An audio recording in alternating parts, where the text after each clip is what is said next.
Olá, boa tarde a todos. Sejam todos bem-vindos à nossa coletiva online do Sinduscom. Eu sou o Luciano, jornalista da assessoria de comunicação. Hoje nós vamos apresentar o balanço de 2020 da construção civil de Minas e do Brasil e também do mercado imobiliário na região metropolitana da capital. Na pauta também nós temos as perspectivas do setor para 2021. Peço, por gentileza, para deixarem os microfones desligados. Ao final das apresentações, nós vamos abrir para as perguntas. Podem ser feitas pelo chat, ou quem quiser acionar o microfone depois e fazer diretamente, também fique à vontade. Participam da nossa coletiva hoje o nosso presidente, Dr. Geraldo Linhares, o vice-presidente da área imobiliária, Dr. Renato Michel, e a economista e assessora econômica do Sinduscom, Ieda Vasconcelos. Só para informá-los, eu vou disponibilizar no chat o link para vocês fazerem o download do material da apresentação e também vou deixar o contato da assessoria. Informo também que a coletiva a gente está gravando e o vídeo vai ser disponibilizado no YouTube do Sinduscom. Para dar início ao nosso evento, passo a palavra ao nosso presidente, Geraldo Linhares. Na sequência, nós vamos ouvir o Renato Michel e a Ieda. Boa tarde a todos. Boa tarde, Renato, nossa economista Ieda, nosso jornalista Luciano e a todos os jornalistas que estão conosco aqui, a Silvia da Interface. Eu queria dizer para vocês o seguinte, que é um ano totalmente atípico para todo mundo, né? Para todos nós, mas que foi um ano de tremenda superação do setor. Nós, quando tivemos aqui o primeiro caso de pandemia, lá em março, em torno do dia 20 de março, e começaram as autoridades a fazer os fechamentos, distanciamento, nós ficamos realmente muito preocupados e achamos que seria um ano de grande prejuízo para o setor. Porém, nós tivemos aqui, contamos com a colaboração e com a vamos dizer assim, a perspicácia do nosso governador Zema, que considerou a nossa atividade como essencial. Isso foi de suma importância para nós.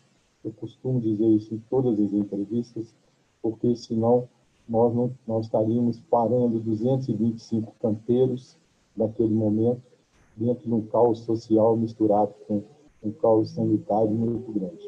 Então, a gente agradece muito essa interpretação do governo do Estado de manter o nosso negócio como essencial. Logo no início, o Sinduscom tomou todas as atitudes necessárias para um bom convívio sanitário dentro das obras, de acordo com a Anvisa e com todos os órgãos sanitários do país. Fizemos um grande acordo também com os nossos trabalhadores. Quero agradecer aqui todos os presidentes de sindicatos laborais, porque eles somaram conosco, eles entenderam que a gente tinha que continuar trabalhando, que era melhor para o nosso operário, que eram pessoas que variam de 18 a 45, 40, 50 anos, estarem trabalhando, do que irem para casa, num momento de tanta aflição, com criança fora da escola, talvez com uma densidade demográfica enorme nessas casas, né, que são pessoas mais humildes. Eles concordaram, nós fizemos todos os acordos, fizemos um acordo da convenção coletiva, tomamos todos os cuidados, tivemos reunião com o Ministério Público do Trabalho, com as procuradoras, fizemos nosso plano emergencial de como que nós iríamos atuar nas obras, não tivemos informações de casos de falecimento, de óbito no nosso setor. Tivemos falar que não teve alguma obra, algum operário que não teve Covid leviano, mas falecimento nós não tivemos aqui na região metropolitana. Então, isso foi realmente um trabalho muito grande do sindicato e também do SECONS, que é o Serviço Social da Construção Civil, e dos médicos do SECONS, a equipe de segurança do trabalho do SECONS, foram a campo e colocaram em prática todos os vídeos e todas as cartilhas que nós fizemos. Então, isso foi essencial para nós. Este ano totalmente singular. As empresas conseguiram absorver o mês de março e abril, entenderam que elas poderiam trabalhar com home office, e trabalhando no home office, elas começaram a identificar um programa de vendas online e que possibilitou realmente um crescimento muito grande do mercado imobiliário. Mas o mercado imobiliário, eu vou deixar para o Renato, que é o vice-presidente da área, e os dados para a nossa economista Ieda. Eu só queria comentar também o seguinte: o sindicato não é só o mercado imobiliário, né? Nós temos o mercado imobiliário, nós temos também a área de loteamento, que teve um crescimento também muito forte, principalmente na região metropolitana. O crescimento foi grande, muito grande, que as pessoas começaram a achar que morar em casa, morar no ar livre, talvez fosse melhor para a pandemia. Então, tivemos um aumento substancial e também tivemos uma reação muito interessante das nossas obras industriais. As obras industriais também tiveram um momento interessante por causa da recuperação de Brumadinho, recuperação de Mariana, e as obras, e tivemos várias obras industriais, foram implantadas em Minas Gerais esse ano 2, 3 grandes complexos industriais. Só para vocês entenderem, nós temos 33 do PIB do Sinduscon hoje são as empresas de obras industriais, elas continuam trabalhando normalmente. Tivemos também alguns avanços na área de meio ambiente, junto com o governo do Estado. Nós tivemos a revogação do decreto do vetor norte, que volta a colocar a Lagoa Santa numa esfera totalmente diferente de empresas não poluentes. Isso vai ter um crescimento muito grande. A linha verde tinha sido abandonada pelo último governo, então conseguiu-se essa revogação. O Sinduscon trabalhou efetivamente em cima disso. Conseguimos também a regularização dos resíduos da construção. Conseguimos fechar um pacote grande com a Secretaria de Meio Ambiente e com a FEAM, também fruto de um trabalho conjunto também com o setor da PIENG, de meio ambiente da PIENG. E tivemos avanços também na área de tecnologia, tivemos alguns avanços da nossa comissão de materiais. Se eu estou colocando isso, é porque o Sinduscon representa o mercado imobiliário, mas nós somos várias empresas que mexem em vários negócios.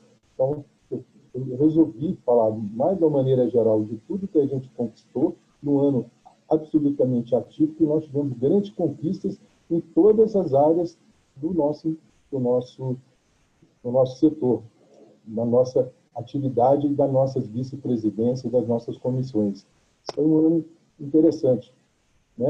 Por exemplo, na área ambiental, o que evoluiu, como o pessoal da Secretaria de Meio Ambiente do Estado trabalhando home office, uns 3, 4 meses equivale a 2 anos, 3 anos para trás. Então, e nós sempre presentes, estivemos sempre juntos, de todos esses órgãos, trabalhando efetivamente.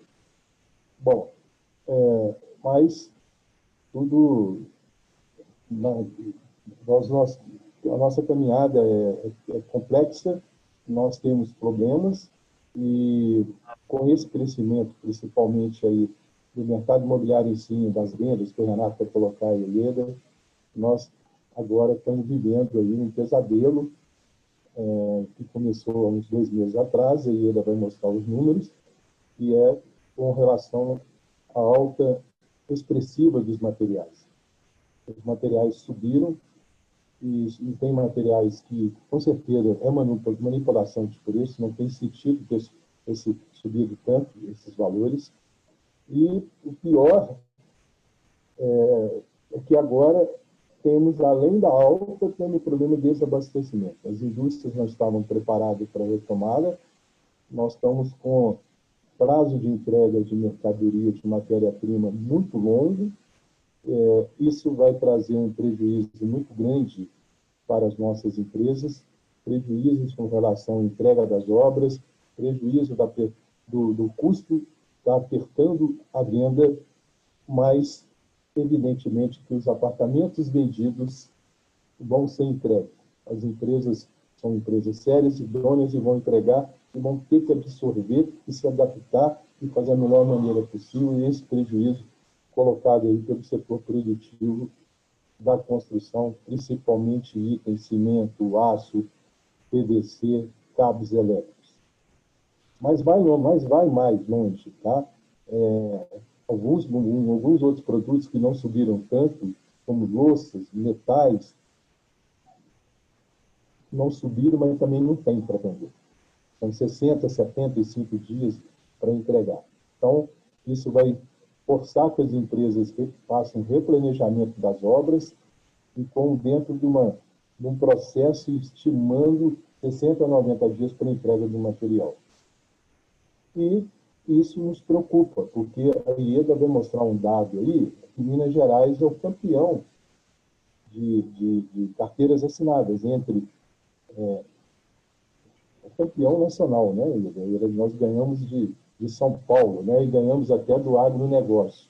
Então, ela vai mostrar os dados aí, mas isso preocupa muita gente, no sentido que, se continuar esse desabastecimento, as obras vão ter que mudar o fluxo do cronograma, e aí pode termos uma elevação de desemprego.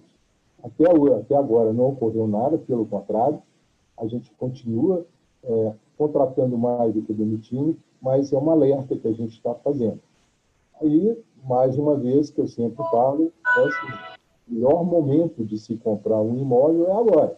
O imóvel que vai ser lançado em fevereiro, março, esse imóvel já vai vir corrigido, com preços majorados em função dos materiais. Os imóveis em estoque, as empresas estão mantendo os preços. Então, gente, é uma noção mais ampla de sindicato. Não fiquei só no mercado imobiliário, porque o Renato é o nosso vice-presidente, faz um trabalho brilhante na vice-presidência, e a IEDA é responsável pelo banco de dados do Sinduscon e da Câmara Brasileira da Indústria da Construção. Então, dados econômicos, dados percentuais, eu acho que eu vou deixar para eles, mas só queria dar uma visão assim, completa do que está acontecendo. E a outra coisa que eu também gostaria de falar é que a gente precisa, agora com os novos prefeitos, na nova política, estabelecer diálogo com todos os prefeitos da região metropolitana para a gente criar melhores ambientes de negócio. Nós vamos trabalhar nisso a partir de janeiro, mas é um problema recorrente a gente não ter esse acesso, não ter esse diálogo pleno, e a gente continua com muito problema nas burocracias municipais de aprovação de projetos, licenciamentos, etc.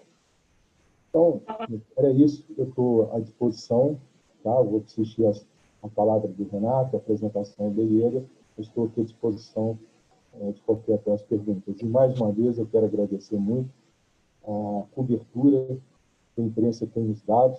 Na época da pandemia, eu não sei quantas entrevistas eu dei, quantas lives eu participei, mas foram muitas e realmente sendo muito fiel àquilo que a gente estava falando. Então, eu queria agradecer muito essa mídia espontânea que tem sido dada pelo nosso sindicato.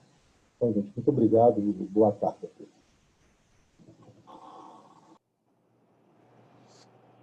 Boa tarde a todos.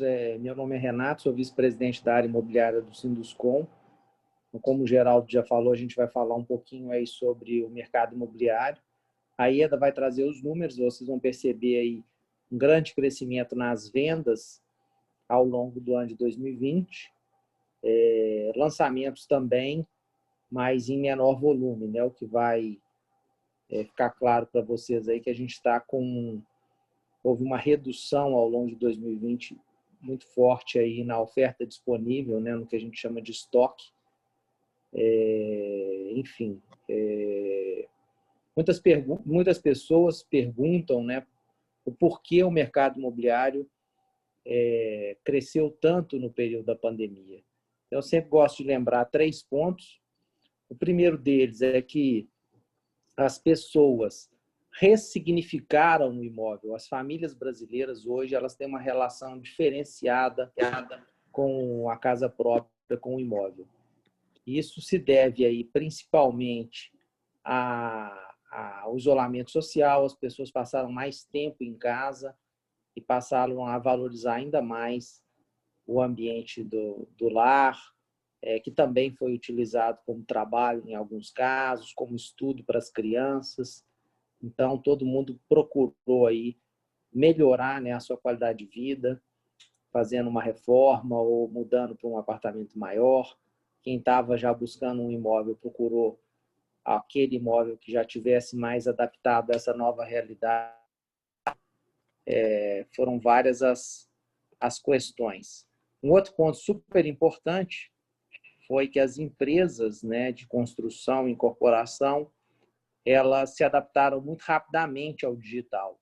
Então, hoje você pode fazer a aquisição de um imóvel de uma forma totalmente online, totalmente remota, desde o contato com o produto, né, conhecendo o produto através do site das empresas, através de visitas virtuais, passando pelo atendimento, né, de corretores, de profissionais especializados aí para assessorar o comprador, momento da assinatura do contrato e até mesmo registro do imóvel no cartório, tudo pode ser feito de forma online, sem que a pessoa tenha que se deslocar a qualquer outro local. E, por fim, mas talvez o mais importante, a redução da taxa de juros, né? Nós temos hoje aí a taxa de juros no menor patamar histórico, a taxa Selic está em 2% ao ano, o mercado imobiliário é altamente dependente de financiamento imobiliário, a maioria das pessoas que adquirem um imóvel, principalmente aquelas de baixa renda, vão precisar do apoio de um financiamento imobiliário. Mas não somente elas, as pessoas também de média e alta renda, muitas vezes lançam mão, pelo menos para parte do pagamento, de algum tipo de financiamento, com taxas de 14%, 15% ao ano. O financiamento era muito caro e com essa taxa de 2%, hoje o financiamento está muito acessível, né? Para vocês terem uma ideia, uma pessoa que tomasse um financiamento de R$200 mil, no final do ano passado, ela ia pagar uma prestação de aproximadamente R$2 mil, que é 1% do valor da dívida. Hoje em dia, a pessoa vai estar pagando aí na faixa de R$1.500 a R$1.600, e se ela optar por uma nova modalidade que a Caixa Econômica lançou esse ano, que é o financiamento atrelado ao IPCA, onde a pessoa paga uma taxa de juros menor mais a correção do IPCA, ela vai ter uma prestação aí próxima de R$1.000, o que é metade do que ela pagaria antes. Com isso, um número enorme de famílias que não tinham acesso a financiamento imobiliário em função da sua renda passam a integrar o mercado, a ingressar nesse novo mercado, porque a prestação ela não pode ultrapassar 30% da renda da família. Se você tem uma prestação de R$2 mil, você vai ter que buscar uma família com renda de R$6 mil. Se você tem uma prestação de R$1.000, uma família de R$3 mil de renda familiar já consegue adquirir o seu imóvel. Então, isso foi uma grande diferença no mercado e esses três fatores em conjunto, né, impulsionaram fortemente o mercado imobiliário. Eu vou passar a palavra para a Ieda para trazer a apresentação, os maiores detalhes, e a gente fica à disposição de vocês para as perguntas no final. Muito obrigado. Olá, pessoal, boa tarde. Alguns de vocês eu já conheço de coletivas presenciais aqui nos anos anteriores, mas já agradeço de antemão todo mundo que está participando agora conosco via online. E eu vou passar os principais resultados, em alguns números eu vou detalhar mais, outros falar de forma mais geral, mas mesmo é para não ficar cansativo e não ficar demorado. Mas eu estou aqui à disposição, junto com o Dr. Geraldo e o Renato, para esclarecer qualquer dúvida que vocês tenham em relação a qualquer informação do setor. Bom, conseguem ver a tela? Tá ok? Tá? Sim, okay. Ieda, estamos vendo. Então, vamos começar. Queria deixar claro que a construção civil entrou o ano de 2020 com a expectativa de crescer 3%. Depois de um período de queda de quase 30% no seu PIB, de 2014 até 2018, tanto a construção civil mineira como a construção civil nacional registrou uma queda de quase 15% no seu PIB. Em 2019, o setor voltou a crescer tanto em Minas Gerais quanto no país, mas ainda em patamar, claro, insuficiente para recompor a perda dos últimos anos, e esperávamos, enfim, que 2020 fosse trazer aí um resultado melhor dos últimos anos. Por que esperávamos isso? Por vários fatores. Em primeiro, a taxa de juros já em patamar baixo, a inflação sob controle, a aprovação da reforma da Previdência, as expectativas de novas reformas no início do ano, isso tudo constituía um ambiente promissor para o desenvolvimento do setor esse ano. Mas, infelizmente, na metade do mês de março, nós tivemos aí o auge da crise provocada pela pandemia, que infelizmente gerou essa crise de saúde pública, como todos nós acompanhamos, e um reflexo grande também na economia. A construção civil, no primeiro momento, também sentiu o impacto. Quando a gente analisa o resultado do PIB, trimestre a trimestre, em comparação com o trimestre anterior, nós verificamos essa linha verde é o PIB da construção civil do Brasil e a linha vermelha é o PIB da construção civil de Minas Gerais.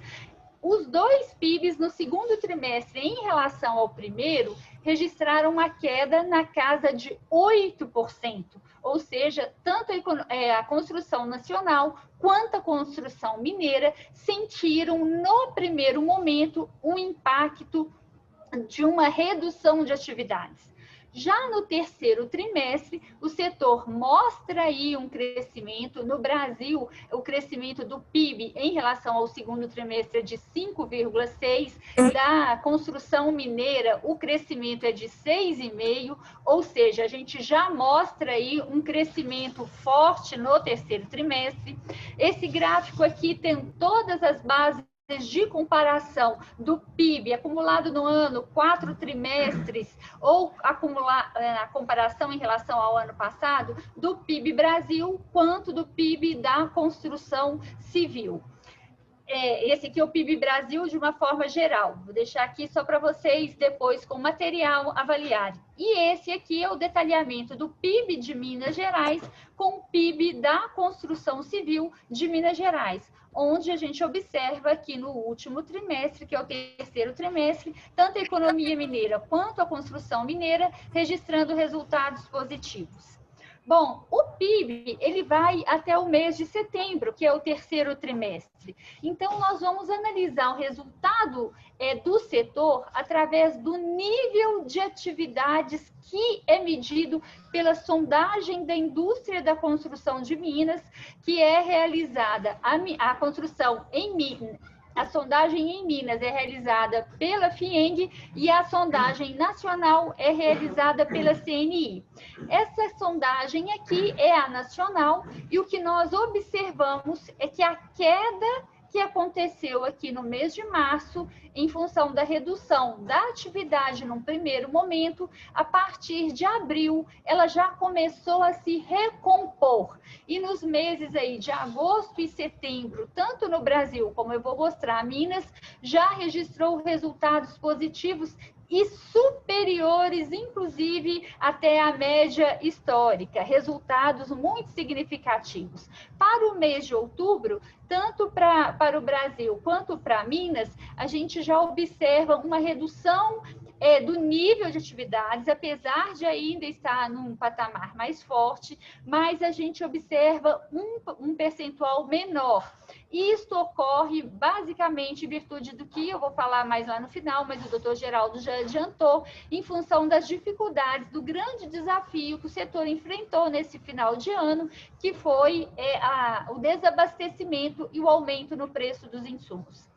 Quando nós avaliamos o mercado de trabalho da construção civil no país, o mercado de trabalho com carteira assinada, nós observamos que de janeiro a outubro, que é a última informação divulgada pelo Ministério da Economia, a construção nacional gerou 138.409 novos postos de trabalho com carteira assinada. Só para demonstrar a importância desse número, esse foi o melhor resultado para o setor em nível nacional desde o ano 2013, ou seja, num ano de pandemia, num ano em que o mercado de trabalho foi um grande desafio da economia nacional, a construção civil surge aí novamente como uma grande geradora de vagas.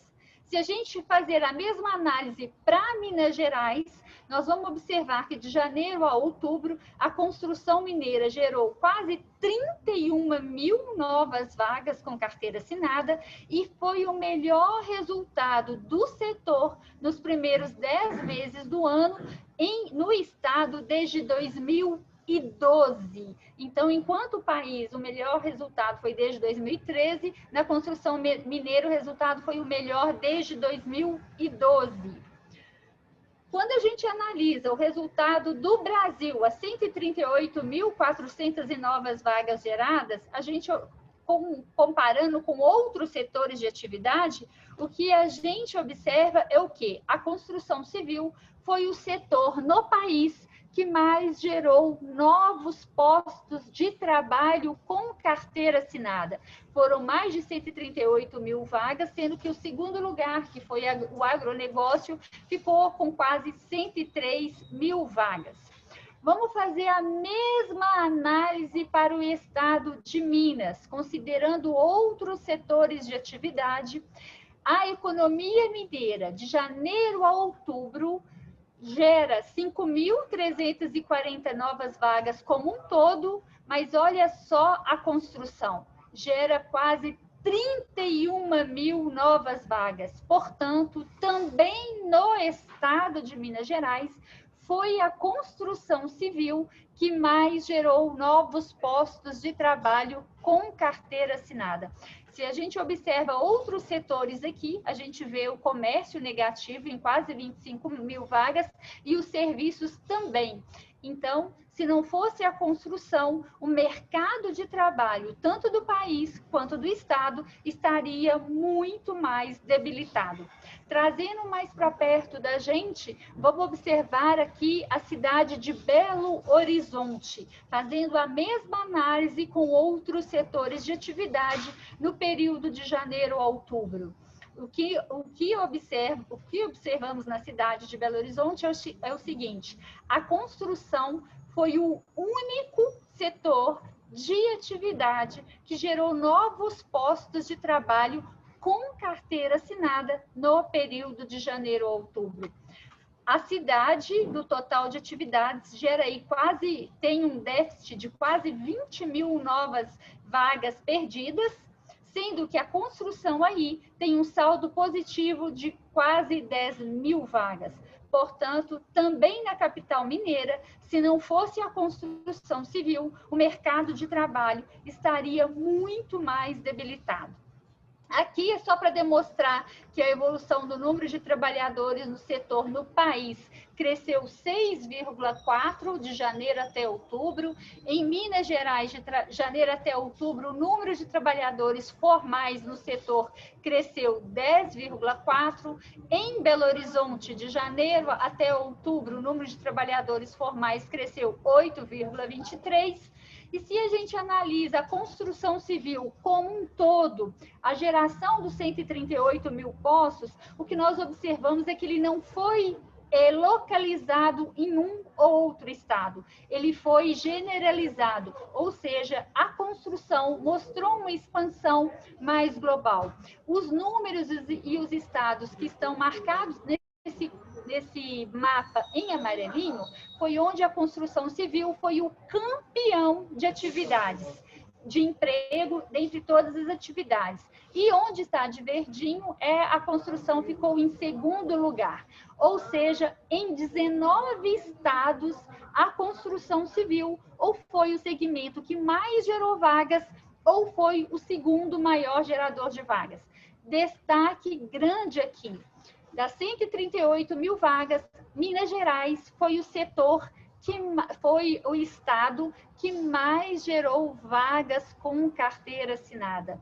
Foram quase 31 mil vagas de janeiro a outubro, ficando em segundo lugar o estado de São Paulo, com 26 mil vagas, e o estado do Paraná, em terceiro, com mais de 18 mil vagas. Então, Minas Gerais aí é destaque na construção nacional. Aqui uma comparação da construção com outros setores no período de janeiro até outubro e detalhamento de estado por estado do emprego, se vocês quiserem analisar. Vamos entrar aqui agora no grande destaque da construção nesse ano, analisando os resultados do mercado imobiliário. Primeiro, dando um panorama geral do mercado imobiliário nacional, o último resultado é até o terceiro trimestre, uma pesquisa que é feita pela CEBI, que envolve 150 cidades no país como um todo. De janeiro a setembro, em relação a janeiro a setembro do ano passado, o país registra aí um incremento de 8,4% nas vendas. Isso significa que de janeiro a setembro do ano passado, o país vendeu quase 119 mil unidades e esse ano foram quase 129 mil. Mas os lançamentos de janeiro até setembro no país registram uma queda de quase 28%. Ou seja, enquanto se vendeu quase 120 mil unidades, os lançamentos no país totalizaram quase 86 mil unidades. Isso fez com que a oferta, o que nós chamamos de estoque disponível para comercialização no país, tivesse uma queda de 13%. Vamos ver o mercado imobiliário na região metropolitana de Belo Horizonte, aqui com as principais variáveis. Vendas. De janeiro a outubro desse ano, nós temos um incremento de 30% nas vendas de unidades novas na cidade de Belo Horizonte e Nova Lima em relação ao mesmo período do ano passado. Nós temos de lançamentos um crescimento de quase 11% nos 10 primeiros meses desse ano em relação ao igual período do ano passado. Mas aqui a gente tem que observar um detalhe importante. Nós vendemos 3.431 unidades e lançamos 2.748. Isso fez com que o nosso estoque baixasse para 3.000 unidades, o menor patamar da série histórica da nossa pesquisa, começada em 2015. A média desse estoque é de cerca de 5.000 unidades.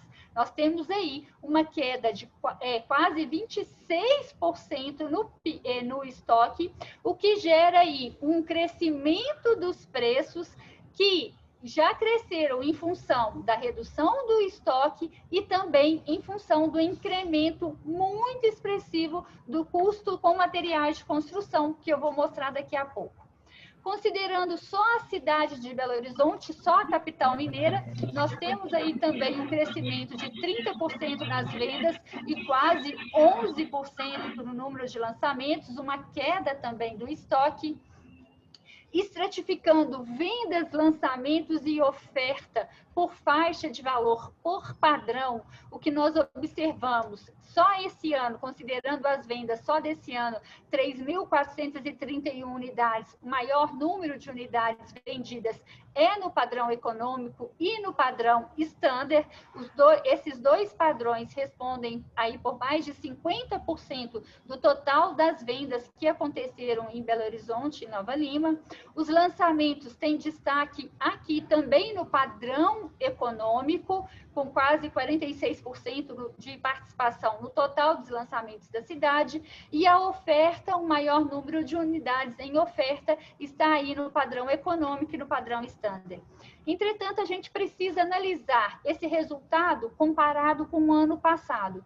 Quando a gente compara as vendas, os lançamentos e a oferta de janeiro a outubro com janeiro a outubro do ano passado, o grande destaque de crescimento das vendas nós temos nos padrões alto, luxo e super luxo. Temos um incremento no padrão aí standard também. No padrão alto, enquanto o ano passado foram vendidas 332 unidades, esse ano vendeu-se 442. O padrão luxo, enquanto se vendeu 246 o ano passado, esse ano foram quase 500 unidades. E unidades super luxo, que são acima de 2 milhões, o ano passado se vendeu 59 e esse ano 157. Aqui um crescimento de mais de 100%. Bom, esses números aqui estão relacionados ao que o Renato falou muito bem, nosso vice-presidente da área imobiliária, no início dessa apresentação. As famílias, elas ressignificaram o valor da casa própria, sem contar a baixa taxa de juros em aplicações e pessoas que já tinham uma predisposição de comprar um imóvel ou maior ou trocar de casa. Aqui ficou claro que isso aconteceu durante a pandemia. Em virtude desse incremento aqui das vendas, a gente teve também um maior volume de crescimento de lançamentos imobiliários nessas faixas maiores de valores. Já a oferta, que é o estoque disponível para comercialização, com exceção do segmento de super luxo, todos os outros segmentos registram queda na disponibilidade da oferta em relação ao ano passado. Bom, por bairros, de janeiro até outubro, a gente observa que o bairro que vendeu mais esse ano foi a região Centro-Sul, 765 unidades, seguido aí pela região Oeste e pela Pampulha. Aqui está a quantidade de unidade que foi vendida e a participação de cada uma delas, cada bairro, né, no total. Os lançamentos também se destacaram na região Centro-Sul, na região Oeste, Nordeste, Norte e Norte. Nós tivemos um lançamento grande, 650 unidades, e o maior volume de ofertas hoje de estoque está na região Centro-Sul. Fazendo a comparação com vendas em relação de bairros, regiões, em relação ao ano passado, a região Centro-Sul e a região Norte e Noroeste são as que registram maior incremento nas vendas. Nordeste e Norte registra aí um crescimento grande de lançamentos e da oferta praticamente, em função da oferta estar reduzida em praticamente todos os patamares, também cai aqui no comparativo com o ano passado. Para vocês entenderem a gravidade da oferta ou do estoque disponível para comercialização, eu tenho dois gráficos. O primeiro é esse. Em janeiro de 2016, no início da nossa pesquisa, nós tínhamos aí 6.545 unidades em oferta.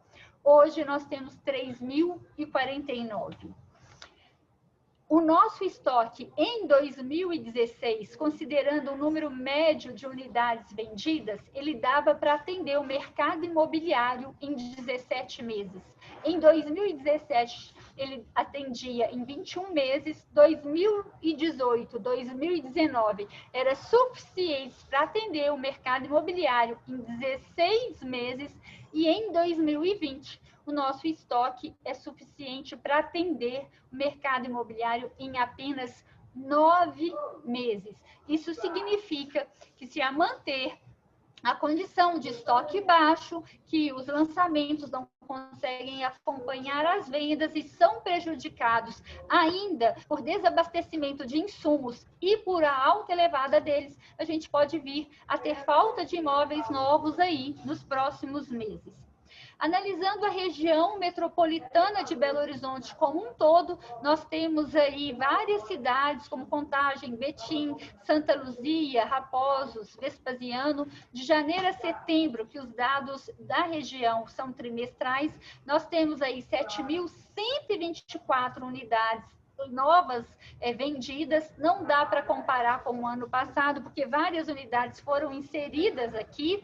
Belo Horizonte, Nova Lima e Contagem se destacam nas vendas, são responsáveis aí por quase 70% das vendas da região. Os lançamentos em todas essas cidades totalizam 6.146 unidades, ou seja, aqui também na região metropolitana, vendas estão superiores aos lançamentos. A oferta tem 7.582 unidades, somando todas essas cidades. Como o valor global de lançamentos, a cidade lançou, a região, né? Não só a cidade, todas essas cidades, a região metropolitana lançou quase 2 bilhões de reais. O mercado movimentou quase 2 bilhões de lançamentos, mas movimentou um valor bem superior de vendas, acima de 3 bilhões. Renato também comentou da importância do incremento do financiamento imobiliário nas vendas do mercado imobiliário. Esse gráfico ele demonstra aqui para a gente o incremento das vendas de janeiro, dos financiamentos imobiliários, a comparação de janeiro a outubro de 2020 com vários outros anos, e o que a gente observa que em janeiro a outubro desse ano, o número de unidades financiadas com recursos da caderneta de poupança é o maior desde 2014, assim como o volume financiado, o valor em bilhões financiados, ele é o maior também desde 2014. Importante destacar que de janeiro até outubro, nós já financiamos quase 93 bilhões de reais, com financiamento do recurso do SBPE, esse volume já é superior a todo o ano passado, que foi de 78 bilhões. De janeiro a dezembro do ano passado, os financiamentos totalizaram quase 79 bilhões e de janeiro a outubro desse ano a gente já tem mais de 92 bilhões. Entrando aqui no grande desafio que a construção civil vivenciou esse ano, mais particularmente aí no segundo semestre. Esses dados são os dados do custo unitário básico de construção, que é calculado pelo Sinduscom, mas se a gente analisar outros custos da construção, como o INCC, por exemplo, o retrato é o mesmo. Eu trouxe o CUB de Minas Gerais porque está mais perto da gente. Observamos que de agosto até novembro, o custo com materiais teve altas superiores aí a 2%. Em agosto, a alta com material atingiu acima de 4%, em setembro 3%, em outubro manteve 3%, novembro 2,36% é o nosso último resultado divulgado. Esse aqui é o custo com material, o custo com a mão de obra se manteve estável aqui até novembro, e essa linha cinza é a linha que agrega os dois e mostra aí o crescimento do CUB global acima de 1% nos últimos meses. Se a gente pegar só no mês de novembro, nós temos aqui principais altas de vários insumos. E aqui nós temos, por exemplo, o tubo de ferro galvanizado com alta acima de 8%, telhas de fibrocimento acima de 8%, mas nós temos também altas de chapa de compensado, de disjuntor, de PVC e de aço. A análise melhor fica concentrada aqui, quando a gente analisa de janeiro até novembro de 2020, os campeões dos aumentos de preços dentro do CUB. O fio de cobre tem um aumento de mais de 74%, aumentos nesta proporção de insumos não eram observados desde o período pós-real, ou seja, desde o período depois de julho de 1994, o cimento teve um aumento de mais de 52%, emulsão asfáltica mais de 37%, o aço aumento de mais de 35%, o bloco de concreto e o bloco cerâmico com aumentos aí mais de 25%. Acumulando 12 meses, aí praticamente os mesmos materiais, é só para vocês terem uma visão da proporção do aumento dos insumos. Diante desses resultados, nós estamos divulgando hoje aqui, até em primeira mão, o índice de confiança dos empresários da construção. Os empresários que no mês de abril e maio tiveram aí o menor patamar de confiança das suas atividades, encerram um ano confiantes de que essa situação conseguirá ser resolvida e que nós teremos um nível de atividade maior aí no ano de 2020. Números acima de 50 nessa nossa escala de 0 a 100 significa cenário e confiança positiva, e significa a existência de confiança com os empresários da construção. E a gente observa aí que desde agosto os resultados se mantêm acima de 50 e vão encerrando o ano com um patamar de 58 pontos. Apesar de positivo, ele não está igual ao que a gente iniciou esse ano, que foi quase 62%, e mais uma vez aqui destacando que o aumento do custo dos insumos pode ter contribuído para isso. Os empresários têm perspectivas positivas para compras de insumos e matérias-primas, assim como para a contratação de mão de obra. A sondagem da construção do mês de novembro mostra isso. Tem perspectivas também para o aumento de nível de atividades e para novos empreendimentos. Entretanto, a gente observa aqui no mês de novembro que, apesar de positivo, a curva não continuou se expandindo. E, mais uma vez, a gente atribui isso aqui à dificuldade que o setor está passando nesse final de ano, nesses últimos meses, com o incremento do preço dos insumos. Mediante esse cenário, a Sebic traçou um panorama onde a gente tem para 2020 o setor que chegou a iniciar o ano com expectativa de crescimento de 3%, mas em março, quando se iniciou a pandemia, o setor chegou a projetar até queda de 11% em suas atividades, porque ninguém esperava que acontecesse com o mercado imobiliário, que aconteceu. Em termos de PIB, o setor vai fechar o ano com queda aproximada aí de 3%. Lembrando que PIB não envolve só mercado imobiliário, lembrando que PIB não envolve só o segmento formal da economia, PIB envolve tudo, o formal e o informal. Para 2021, a expectativa é que o setor gere um crescimento de 4%. Esse crescimento aí, ele tem tudo para ser o maior aí dos últimos anos, mas é claro que nós separamos aqui nessa última página o que a gente considera que é a oportunidade e por que nós estamos projetando crescimento e o que a gente considera que é uma ameaça, o que pode comprometer esse crescimento. A continuidade do ciclo da baixa taxa de juros, a Selic hoje está em patamar de 2%, a expectativa é que ela vá crescer o ano que vem, mas a pesquisa Focus realizada pelo Banco Central projeta aí que ela vai encerrar o ano 2021 em 3%, que vai continuar sendo um patamar positivo, o incremento no financiamento imobiliário, o aumento das vendas e o baixo volume de imóveis disponíveis para comercialização incentivam novos lançamentos e é uma oportunidade, uma grande janela de oportunidade que se abre para o setor. As reformas estruturais, caso aprovadas, reforma tributária, reforma administrativa, sem dúvida, aí ela gera uma mudança positiva para o setor, concessão, o novo marco do saneamento, que não está aqui especificado, mas sem dúvida também trazem resultados, trazem perspectivas mais positivas para a construção no próximo ano.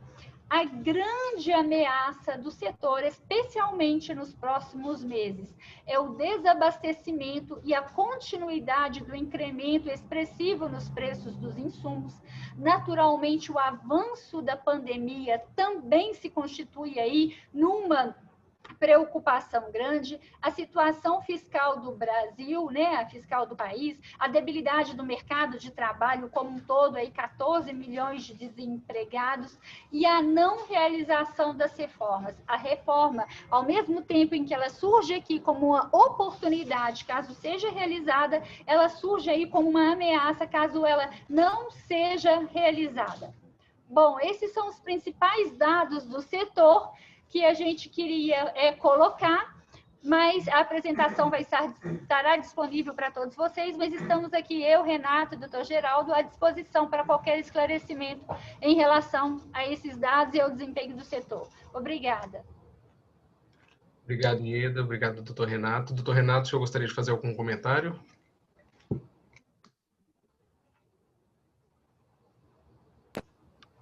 Luciano, a única coisa que eu queria destacar da fala da Ieda, né, com relação ao crescimento das vendas, né, Achei muito interessante essa abordagem que a Ieda fez sobre segmentando, né, por faixa de renda, e fica claro para a gente que talvez a faixa de renda que tenha tido o maior percentual no aumento de vendas foi a faixa de luxo, né? Isso, de uma certa forma, é um ponto interessante, né? Mostra a dificuldade que o mercado está tendo para operar na faixa econômica em Belo Horizonte. Esse mercado é um mercado difícil, restrito, em função da escassez de terrenos e também da dificuldade da legislação, os desafios da legislação para a produção de habitação de interesse social, e, ao mesmo tempo, mostra, né, o resultado, a consequência, né, positiva da queda da taxa de juros. Muitas pessoas que estavam, às vezes, com dinheiro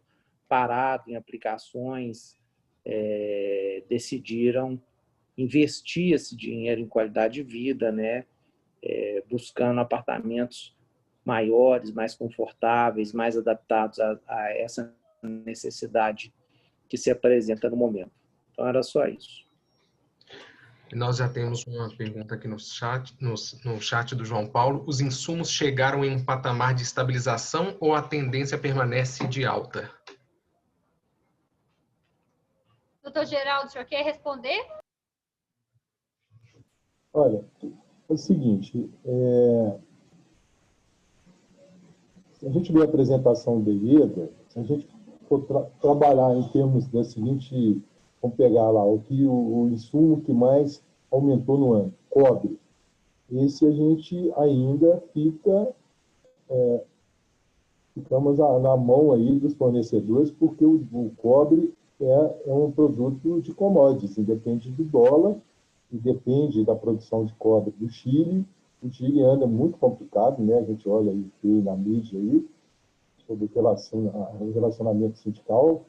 Então, o cobre a gente não tem controle sobre ele, não. O PVC, aqui no Brasil, tem uma única produtora de insumos, né, de resina para o PVC, que é a Braskem, que está sendo vendida, uma coisa muito confusa, e é uma importação que está sendo liberada. Então, também podemos ter aí uma dúvida se esses insumos continuarão subindo ou não. E o PVC realmente é um pecado, né? Porque o marco de saneamento foi liberado, então várias concessionárias estão voltando a fazer obras essenciais aí de abastecimento de água e com o preço, totalmente preço do dia. Eu creio que o cimento ele vai dar uma estabelecida em janeiro. Eu acho que o aço ele pode ter aumentos, mas vão ser aumentos mais com prazos maiores, não qual foi esse ano, foi praticamente todo mês. Acho que o material cerâmico, a maioria das cerâmicas já voltaram, e então já tem a demanda diminuiu muito, porque também acabou o Corona Bausch, então que os materiais cerâmicos pararam em função disso. Então, eu creio que vai ter uma estabilização de preço em fevereiro, com exceção de cobre e PVC. Mas voltar ao preço antigo, esquece, né? Isso eu nunca vi acontecer no Brasil, né? Seria uma surpresa se isso ocorresse. Próxima pergunta é do Pedro. Qual é a expectativa para 2021 em relação ao número de lançamentos e vendas na região metropolitana de BH? Renato, você quer responder? Perdão, Luciano, eu não consegui entender a pergunta. Você podia repetir? Picou aqui para mim.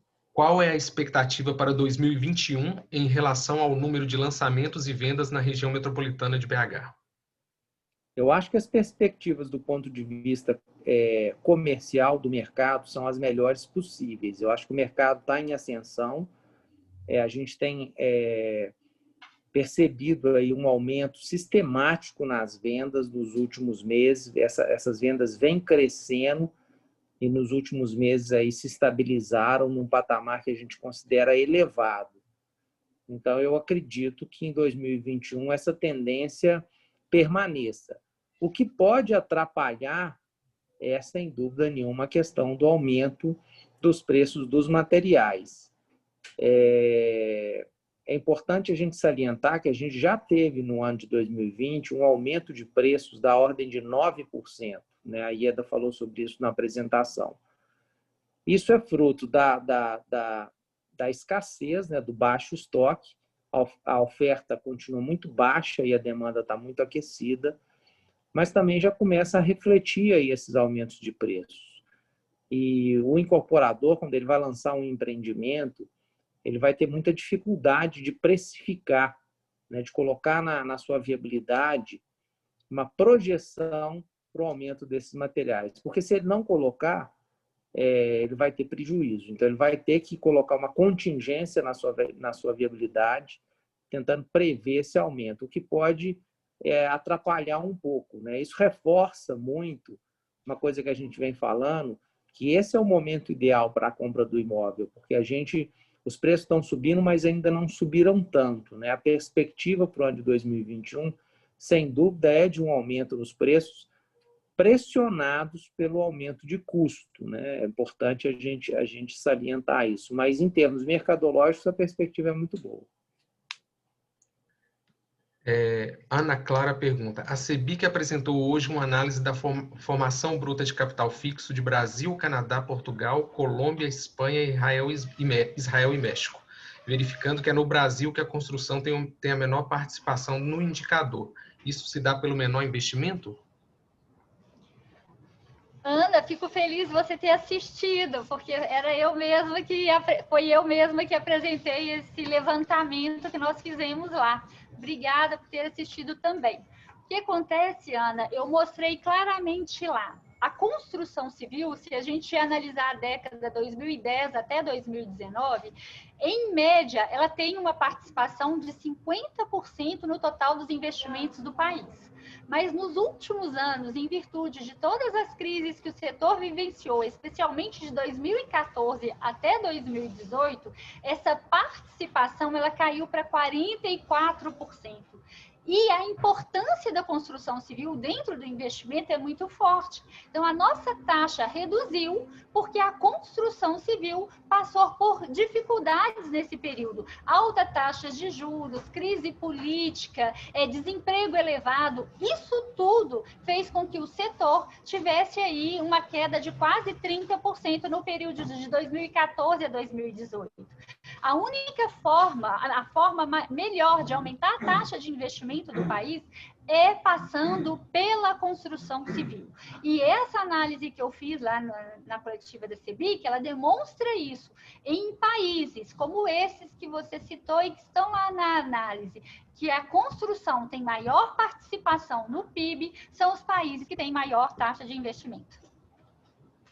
Obrigado, Ieda. Mais uma pergunta do Davidson, da Rádio Educativa, Favela FM. Dentro da margem de riscos do ano que vem, não está entre os riscos a ausência de investimento e subsídios do governo para o público de outras camadas de renda? Bom, veja bem, eu acho que essa também é uma pergunta muito interessante. De fato, a gente tem tido uma dificuldade muito grande com subsídios para as faixas mais econômicas. Né? O faixa 1 do antigo Minha Casa Minha Vida, hoje Casa Verde e Amarela, ela praticamente não existe mais. O faixa 1,5, que também aí é uma parcela importante do segmento econômico, a gente vem tendo aí grande dificuldade, mas, enfim, eu acho que em termos de subsídio, já que o faixa 1,5 ele consome bem menos subsídio, eu acho que a gente vai ter recurso. O recurso do FGTS também, eu não vejo problema para o ano de 2021, talvez para os outros anos. É lógico que a gente tem que ficar muito atento, né, a esses saques que o nosso Congresso vem aprovando do FGTS. O FGTS é um fundo extremamente importante para o setor imobiliário, ele é um fundo que pertence ao trabalhador, foi criado para fomentar a construção, e em alguns momentos a gente vê esse recurso sendo desviado para outras finalidades que não habitação, saneamento e infraestrutura, que são as rúbricas, né, do FGTS.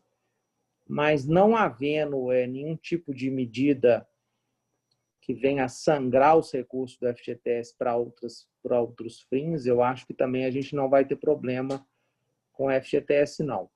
A dificuldade é fechar a conta para esse tipo de produto, né? A gente tem muita dificuldade em Belo Horizonte e Nova Lima, praticamente impossível se viabilizar esse tipo de empreendimento. E nas outras cidades da região metropolitana é um pouco mais viável, né? Mas ainda com alguma dificuldade em função também dos preços dos terrenos que estão muito apreciados. Próxima pergunta é da Mara. Como podemos esperar o comportamento dos preços em 2021? Ieda, você quer responder essa? Pode responder. Posso responder. Eu estou entendendo aqui, Mara, que você está perguntando preços de apartamentos. Nós temos duas variáveis aí que precisam ser consideradas para aumento de preço de apartamento. Primeiro, a lei da oferta e da demanda. O estoque de imóveis novos disponíveis para comercialização na cidade de Belo Horizonte, Nova Lima, está baixíssimo. A continuar esse cenário de estoque e de vendas superiores aos lançamentos, naturalmente a tendência dos preços pode ser subir. E especialmente entra aí o segundo fator, a continuar o cenário de aumento de preços. Agora, o que a gente espera é que não é um cenário que nós esperamos. O cenário que nós queremos e esperamos encontrar em 2021 é um cenário de equilíbrio, onde os lançamentos voltem a acontecer, onde com isso gerem mais empregos e também com isso equilibre a oferta e a demanda e que os preços voltem a se estabilizar. Tá? Espero ter respondido aí a pergunta. Renato, quer acrescentar alguma coisa? Não, acho que é isso mesmo, Ieda. Tá ok a resposta. Próxima pergunta do Pedro. Até que patamar a Selic poderia voltar a subir sem impactar muito o setor? Renato? Veja bem, nós entendemos que a Selic está no menor patamar possível. Eu não acredito em uma Selic abaixo de 2%. Eu acho que a gente chegou no melhor patamar que poderíamos. E também não acredito que ela vá permanecer por um longo período nesse patamar. Os próprios indicadores, a pesquisa Focus indica aí um aumento da Selic no ano de 2021, 2022, etc. Mas eu acredito que ela vai estabilizar aí em torno de 3,5%, 4%, que ainda é um patamar muito interessante para a construção civil. Eu acho que se a gente conseguir manter essa taxa, para nós interessa mais uma taxa de longo prazo, né? Eu acho que a gente o que o mercado tem dificuldade de trabalhar é com essa volatilidade. Hoje está em 2, amanhã pode estar em 14 e voltar em 3, então isso que eu acho que é ruim. O ideal seria que a gente tivesse uma estabilidade da taxa em torno de 3,5%, 4%, eu acho que seria sensacional. Sobre os lançamentos, o que impede hoje que haja maior volume? As construtoras estão investindo pouco? Burocracia? Insegurança? Não, eu acho que sem dúvida nenhuma isso não é um problema de mercado, do ponto de vista, não é um problema das construtoras. Eu acho que as construtoras estão preparadas, têm apetite para empreender. Eu acho que a grande dificuldade, sem dúvida nenhuma, é a burocracia, que é muito grande, né? Inclusive, essa semana a gente teve aí a grata surpresa da aprovação pelo governo federal de uma legislação que visa melhorar a questão dos licenciamentos, né, dos empreendimentos, pautada na lei da segurança econômica, agora me fugiu o nome, da liberdade econômica.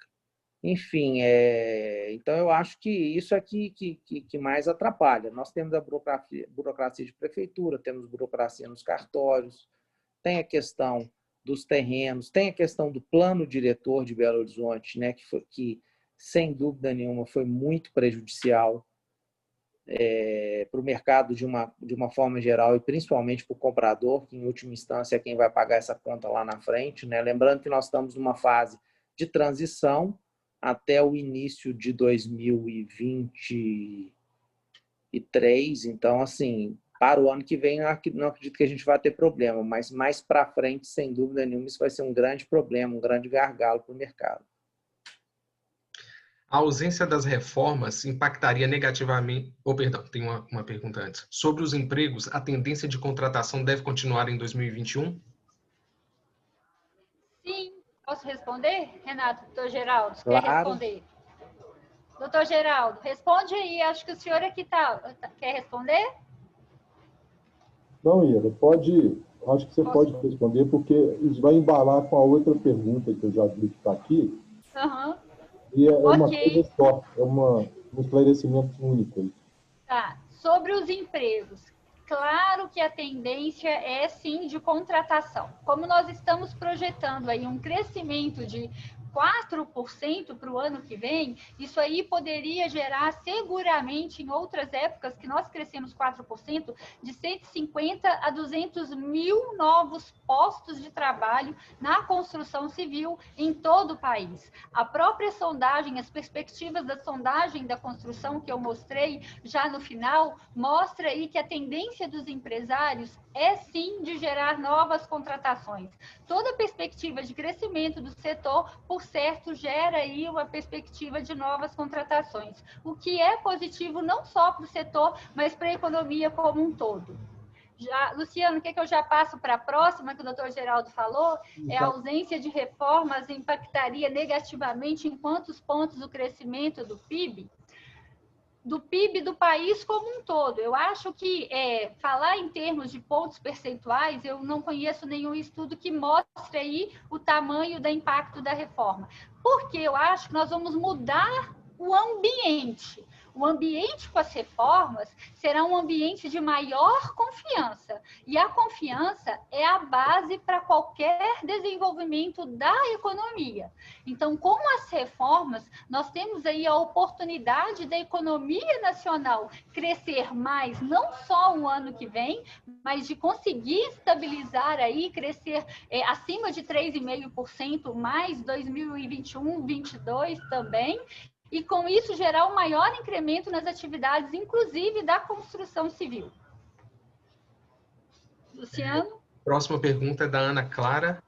Com a pandemia e muitas pessoas trabalhando em home office, podemos dizer que em 2021 haverá um maior oferecimento de apartamentos com mais espaços de trabalho, como escritório? Eu acho que é uma tendência, sem dúvida nenhuma, a gente percebe uma tendência, as pessoas buscando, não necessariamente mais um quarto, né, mas um ambiente adequado para o trabalho em home office, um ambiente adequado para que as crianças possam estudar em casa. Porque o que aconteceu esse ano foi que o home office foi na sala, as crianças estudavam na sala, às vezes todo mundo, a família toda, num único ambiente, né? Então, existe sim uma preocupação das famílias, né, com essas novas funcionalidades. Agora, tem várias alternativas, tem apartamentos maiores com cômodo a mais, ou outras também sendo estudadas, sendo propostas pelo mercado para atender essa demanda. Ok, obrigado. Mais alguma pergunta, pessoal? Eu acabei de colocar aí no chat o link para fazer o download da apresentação. Alguém tem mais alguma pergunta? Podemos fechar. Doutor Geraldo, gostaria de finalizar, por gentileza. Só agradecer mais uma vez a participação de todos e dizer que a imprensa foi extremamente importante durante a pandemia, esclarecendo a população. Nós tivemos um apoio muito grande durante esse período. Nós conseguimos repassar para a sociedade as nossas necessidades, os nossos pleitos e também as nossas realizações através de várias entrevistas que todos os diretores do Sindicom deram. Então, desejar a vocês um Feliz Natal e né, um Natal diferente, um Natal com menos festa, um Réveillon com menos festas, mas torcendo aí, né, para que tenha uma paz em relação a essa vacina e que todos nós conseguimos nos vacinar e para que possamos voltar às nossas atividades normais. O trabalho home office, né, virou uma tendência, mas pode ter certeza absoluta que uma reunião presencial, né, talvez saiam melhores ideias do que o home office, por causa do calor que pode ser implementado nessa reunião, né? Ela pode incendiar e trazer boas ideias, mas eu acho que o home office vai ficar principalmente para locais mais distantes que não teriam, às vezes, realmente necessidade de você se deslocar e você conseguiria resolver o problema realmente através de uma videoconferência. Então é isso, gente. Muito obrigado. O Sinduscom agradece muito. Obrigado ao Luciano. O Luciano tem sido perfeito nesse ano. Esse ano trabalhou muito, né, Luciano? Nossa, esse ano a IEDA vão ganhar, né, todo ano, né, o empregado do mês, né? Todo ano, a carinha dos dois ali, que trabalharam exaustivamente, que foram realmente muito demandados, né? E também queria agradecer a Interface, que também me deu um suporte muito grande. Então é isso, gente. Bom Natal a todos, felicidades a todos. Um abraço, Renato, Iedinha, Luciano, Obrigado. E a todos os jornalistas presentes. Muito obrigado. Obrigado a todos. Doutor Renato e Ieda, querem fazer mais um último comentário também? Eu queria agradecer a presença de todos, né? Dos jornalistas, agradecer a equipe também do Sinduscom e da Interface, e dizer que 2020, eu acho assim, não foi necessariamente um ano ruim, né, se a gente souber ter o olhar correto. Eu acho que foi um ano desafiador, sem dúvida nenhuma, e eu acho que a construção civil venceu esse desafio. A construção civil se reinventou no ano de 2020, não só com relação às obras, às medidas de segurança adotadas, com relação ao sistema de venda.